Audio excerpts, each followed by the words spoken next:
토끼와 거북이 이야기를 모르시는 분은 아마 없을 겁니다. 둘이 정상적으로 경쟁을 한다면 토끼가 이기는 것은 당연한데 시합 도중 자만한 토끼가 잠을 자는 바람에 거북이가 이기게 된다는 내용이죠.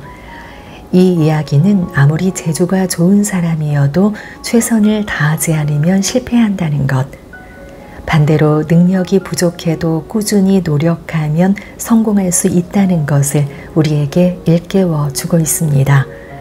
하지만 토끼가 중간에 잠을 자지 않았다면 분명 토끼가 거북이를 이겼겠죠. 그래서 오늘은 토끼를 이긴 거북이의 뒷이야기를 소개해 보려고 합니다. 슈퍼 거북이라는 책인데요.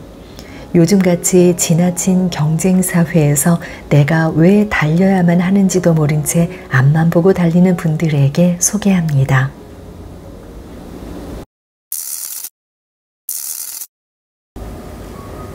슈퍼 거북이에 등장하는 거북이 꾸물이는 토끼와 벌인 경주에서 이기면서 한마디로 스타가 된다. 꼬뭇거리를 건 꾸물이를 향해 박수를 치고 환호를 하는 동물들을 보며 한동안 날아갈 듯 기분이 좋았던 꾸물이. 하지만 시간이 지날수록 자신에 대한 기대치가 큰 동물들을 보며 꾸물이는 주눅이 들기 시작한다. 그래서 꾸물이는 진짜 슈퍼 거북이 되기로 결심한다. 머리에는 빠르게 살자라는 띠를 두르고 빨라지는 방법을 찾고 훈련 또한 한시도 게을리하지 않는다. 그 결과 주위에서 역시 슈퍼거북이야 라는 말을 들을 정도로 빨라진다. 토끼보다 빨라진 거북이, 과연 행복할까? 아니다. 꾸물이는 행복하지 않다. 너무 지쳐서 이제 그만 쉬고 싶을 뿐이었다.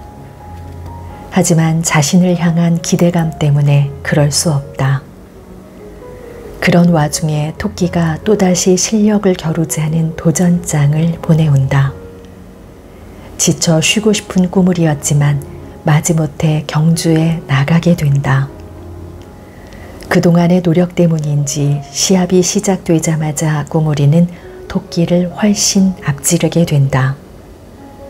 잠시 숨을 고르며 뒤를 보니 토끼의 모습이 보이지 않는 거다. 그래, 잠깐 쉬자 했던 것이 그만 바위 그늘에서 잠이 들었고 승리는 토끼가 차지하게 된다. 동물들은 토끼를 향해 달려갔고 아무의 관심도 받지 못한 꾸물이는 터덜터덜 집으로 돌아오게 된다.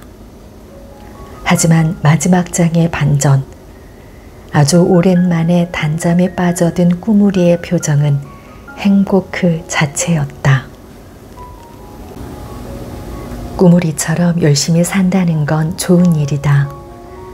하지만 문제는 나를 위해 열심히 사는 건데 나는 사라지고 열심만 남는 경우다. 경쟁에서 살아남아야 한다는 생각에 몰두하다 보니 내가 왜 살아남아야 하는지, 살아남아서 뭘 하고 싶은지를 알지 못한다는 것이다. 슈퍼거북의 꾸물이처럼 말이다.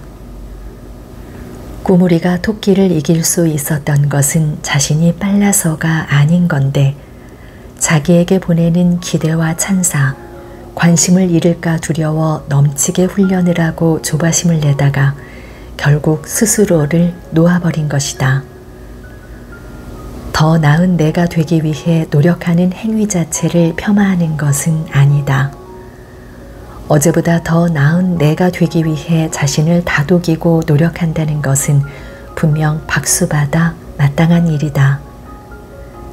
문제는 그 노력이 스스로를 위한 것인지 한 번쯤은 생각해 봐야 한다는 것이다. 거북이 자체는 원래 느린 동물인데 자신의 본성을 잃고 주변에 잘 보이기 위해 죽어라 뛰는 것, 박수와 환호는 받을지 모르지만 행복은 더 멀리 도망갈 것이다. 농부가 비옥한 땅에 씨앗을 뿌리면서 너 이번 여름까지는 싹이 터야 한다. 열매도 옆 나무보다 많이 열려야 돼.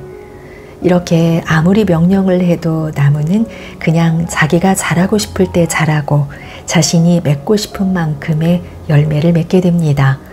물을 더 주고 거름을 뿌리면서 아무리 재촉한다 한들 나무는 신경도 쓰지 않고 자신에게 흘러가는 시간과 함께 자랄 뿐이고, 다른 나무가 300년을 살았다고 아무리 떠들어대도 나무는 자신에게 주어진 시간만 보면서 자랄 것입니다.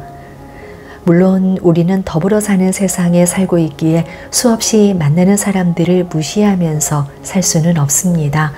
다만 내 인생의 주인공은 나고, 여기서 가장 중요한 것은 내 만족, 내 행복임은 꼭 잊지 않았으면 합니다.